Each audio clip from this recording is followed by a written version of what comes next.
Shri Venkateswara gold తాకట్టులో ఉన్న మీ బంగారాన్ని విడిపించి కొనబడును. బట్ 40 ఇయర్స్ తర్వాత ఇప్పుడు అంటే ఎప్పుడు ఆయన జెన్జీకి అహెడ్గానే ఉంటారు కదా. సో మరి దానికి నాగశ్విన్ ఇచ్చిన టచెస్ ఏంటి? సో మీ కంట్రిబ్యూషన్ ఏంటి సినిమాకి?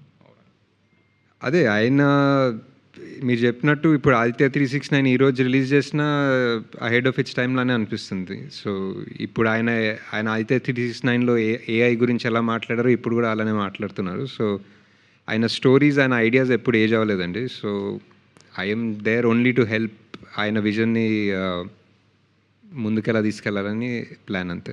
ఈ కథ ఎప్పుడో మీరు already 40 years back sir 40 years బ్యాకే అందరు చేద్దాం అనుకున్న సినిమాని మీరు ఎప్పుడు విన్నారు ఈ కథ?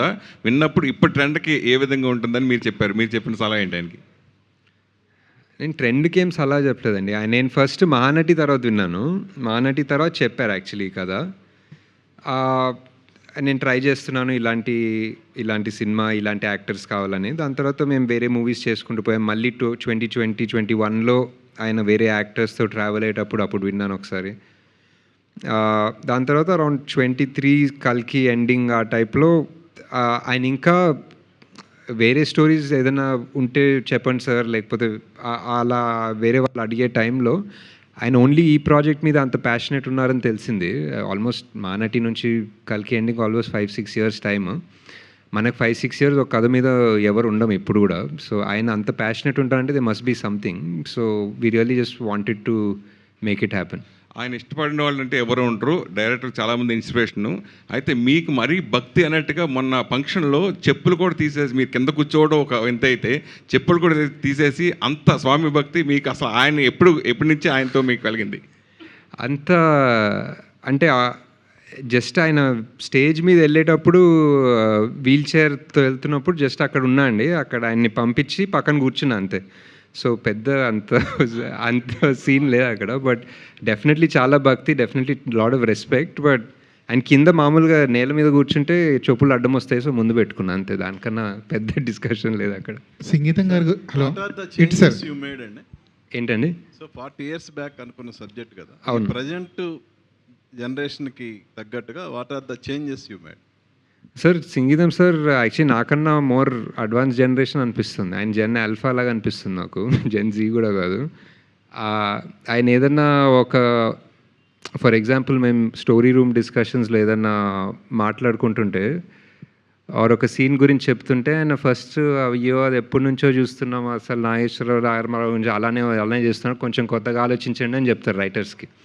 సో ఇప్పుడు నేను ఆయనకి కొత్తగా ఏం చెప్పాలనేది నాకు తెలీదు. Is quiet ahead of his time.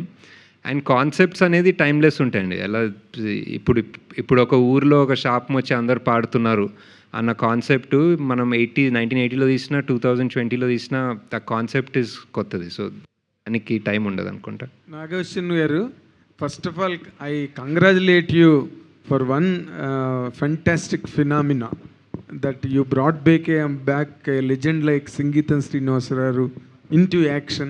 వైజయంతిలో చెయ్యాలని జరిగిన ప్రయత్నాలు ఏవి ఫలించలేదప్పుడు, but you made it, you materialized it.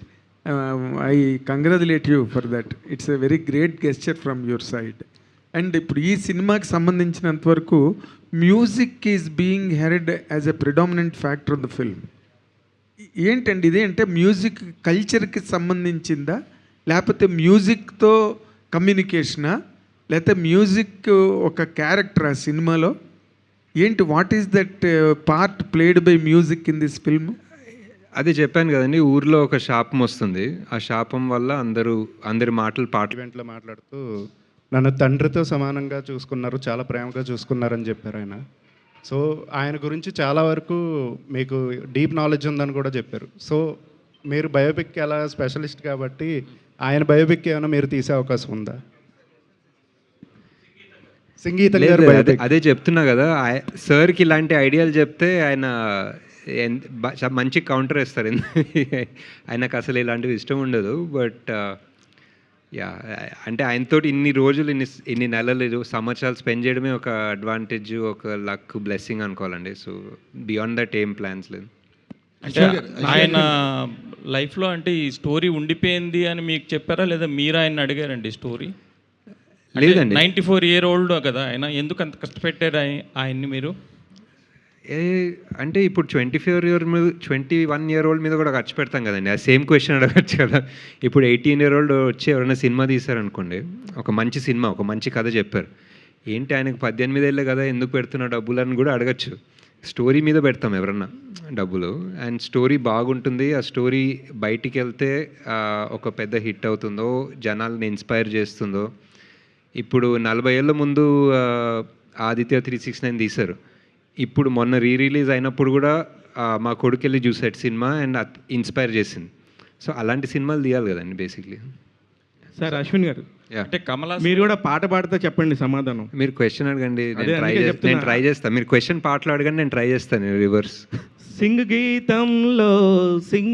సింగీతంలో గీతాలెన్ని, దేవితో గొడవలు ఎన్ని, మీరు పెట్టే కాంట్రవర్సీలు మాకు వద్దు, హ్యాపీగా తీసాము. లేదండి, హ్యాపీగా తీసామండి. దేవి గారు లిటరలీ లాస్ట్ మినిట్ వరకు నిద్రపోకుండా, అది స్టాండర్డ్ ఏమో అండి అందరు చెప్పడం నిద్రపోకుండా పనిచేసామని, కానీ నిజంగానే నిద్రపోకుండా పనిచేసాము. బట్ పాటలన్నీ, దేవి గారి కాంట్రిబ్యూషన్ అన్నీ, అదంతా ఐ డోంట్ నో అండి. నేను జస్ట్ యాక్చువల్లీ ఒకటి ఏం చెప్పాలంటే, నేను సినిమా చూస్తున్నా కదా, ఎడిట్లో చూస్తున్నాను, మిక్సింగ్లో చూస్తున్నాను. నేను మామూలుగా ఓవర్గా బిల్డప్ ఇచ్చే రకం కాదు. సో ఇక్కడున్న ఇక్కడున్న 50 మందిలో డెఫినెట్లీ ఒక 40 people అట్లీస్ట్ మినిమం ఎమోషనల్ అవుతారు, నవ్వుతారు, కన్నీళ్ళతో బయటకు వస్తారు. ఆ మిగతా 10 మంది కూడా ఆల్మోస్ట్ గొంతు దాకా వచ్చి ఆపుకుంటారు అన్న ఫీలింగ్. కొంతమంది మ్యూజిక్ డైరెక్టర్లు 6 పాటలు ఇవ్వడానికే మామూలుగా చాలా ఇబ్బందికరమైన పరిస్థితి ఉంటే, ఈ సినిమా మొత్తానికి కూడా దేవి గారే కంట్రిబ్యూషన్ ఉంటుంది యాక్చువల్లీ. ఈ సినిమా అంటే మేము తీసామని కాదండి, but I think this cinema is a gift for us as an audience, as a generation. నేను జస్ట్ లక్కీగా ఈ పార్ట్లో ఉన్నాను అంతే. I was able to make it happen. కానీ ఈ సంగీతం సార్ సైడ్ నుంచి అన్న, దేవిసి గారి సైడ్ నుంచి అన్న, ఈ జనరేషన్కి, ఈ టైంలో ఉన్న మూవీస్కి ఒక సార్ నాగశ్విన్ గారు హాయ్ అని చెప్పండి సార్. ఒక 2 questions నాకు. అంటే ఈ సినిమా గురించి మీరు మాట్లాడుతున్నారు రెగ్యులర్గా, బట్ చాలా తక్కువ ప్రమోషనల్ మెటీరియల్ ఇచ్చారు. ఇన్ఫ్యాక్ట్ ట్రైలర్ కూడా ఇవ్వాల. ఎందుకు అని, because you are kind of ఒక ఎక్స్పెరిమెంట్లా చేస్తున్నారు ఇది. People should get use to this world కదా. What is that you are hiding? Hello ఆ మైకే బెటర్. ఓకే, సారీ హైడింగ్ ఏం లేదండి. It's a very tricky movie to cut a trailer for also, definitely. ఇప్పుడు but it's I think there is a lot of good will that comes from Sangeetham sir's name or my name or వైజయంతి's legacy and everything. అది ఆ base ఉంది. But we're making this movie with completely new people and at the end of the day ఒక కొత్త concept. So I think that's the first thing. ఎవరన్నా ఇప్పుడు musical అనుకుంటే they'll be like, ఇప్పుడు చాలా పాటలు ఉంటాయి, ఇప్పుడు సినిమా అంతా పాటలు చూడాలా, ఇప్పుడు ఏంటి, ఇప్పుడు మామూలుగా 5 పాటలు ఉంటాయి, ఇప్పుడు ఏంటి సినిమా అంతా పాటలా, ఇప్పుడు బోర్ కొడుతుందా మాకు అంటే, అలాంటి డౌట్స్ వస్తాయి. And what I think is the biggest surprise of the film which will only come, I think అది చూస్తే కానీ ఎవరికి అర్థం కాదు. ఎంత ట్రైలర్ కట్ చేసినా, మేము ఎంత, ఇప్పుడు నేను స్టేజ్ మీద మాట్లాడినా, మా యాక్టర్లు స్టేజ్ మీద మాట్లాడినా, this is one of those things that once you actually experience the film, it is self explanatory. ఇప్పుడు సరే అండి, ఇంకొక పాయింట్. ఇప్పుడు ఫర్ ఎవ్రీ బిగ్ ఫిలిం విసి ఏదో కంటెంట్ అనౌన్స్ చేస్తారు, లాస్ట్ మినిట్లో డిలే అవుతుంది, మ్యూజిక్ డైరెక్టర్ ఇంకా ఏదో చేస్తున్నారు, లేకపోతే సీజీ ఇంకోటి ఏదో చేస్తున్నారు అని అంటున్నారు కదా. ఇన్ దిస్ సిచ్యువేషన్ ఈ మ్యూజిక్ డైరెక్షన్స్ లేకపోతే అందరు కమిట్మెంట్స్ వల్ల స్లో అవ్వడం, ఇటువంటి సిచ్యువేషన్లో you pulled off something even more challenging కదా.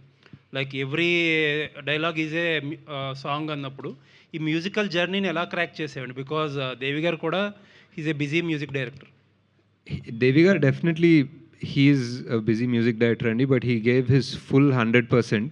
Last 5-6 days, actually more than 5-6 days, last 5-6 days అయితే we didn't move from where we were. ఒక డిటిఎస్ స్టూడియో నుంచి అది బయట పొద్దున రాత్రి కూడా తెలీదు. అండ్ ఒక లాస్ట్ 1 monthగా non stop he's taken it upon himself as a challenge. Because first of all, of course, Sangeetham sir మీద ప్రేమ అభిమానం అవంతా పక్కన పెడితే, a movie like this never comes, whether to an artist అనుకోండి, డైరెక్టర్ అనుకోండి, మ్యూజిక్ డైరెక్టర్ అనుకోండి, యాజ్ అన్ ఆడియన్స్, ఆ ప్రేక్షకులకి కూడా ఇలాంటి సినిమా చూసే అవకాశం ఎప్పుడు రాదు. ఎవరు తీస్తారండి మళ్ళీ ఒక musical cinema? So I feel he's put his heart and soul and time and everything into it. And ఆయనకు ఒక్క చిన్న డైలాగ్లో ఒక శృతి తప్పుతుందో, టెంపో తప్పుతుందంటూ he won't leave it. Last minute వరకు he'll make sure he gets it right, because he knows this forever. ఇప్పుడు పుష్పక్ ఉంది, ఒక 40 years బ్యాక్ తీశారు. అండ్ దాని తర్వాత ఎవరు తీయలేదండి. 40 yearsగా ఎవరు మళ్ళీ ఒక సైలెంట్ మూవీ తీయలేదు. ఇట్స్ నాట్ పాసిబుల్, బట్ ఎవరికి ఆ లెవెల్ ఆఫ్ కమిట్మెంటో they don't have. So yeah. Sir, ఒక మ్యూజిక్ పరంగా ఒక రెగ్యులర్ సినిమాలో ఒక వర్క్ పరంగా ఒక మ్యూజిక్ 25% 30% వర్క్ ఉంటే, ఇటువంటి సినిమాలో మ్యూజిక్ ఎంత పర్సెంటేజ్ ఆఫ్ వర్క్ ఉంటుందండి? ఇట్స్ అదే అండి, it's like in the story maybe percentage లెక్కలు పెట్టుకోవాలంటే 70% ఆ టైప్లో అనుకోవచ్చు. బట్ ఇట్స్ నాట్ మీరు అనుకున్నలాగా మ్యూజికల్ కాదు. ఇప్పుడు మీరు మ్యూజికల్ అనుకుంటుంటే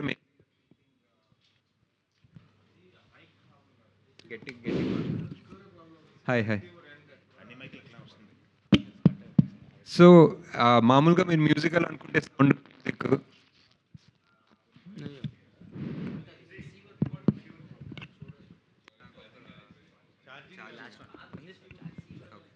హాయ్.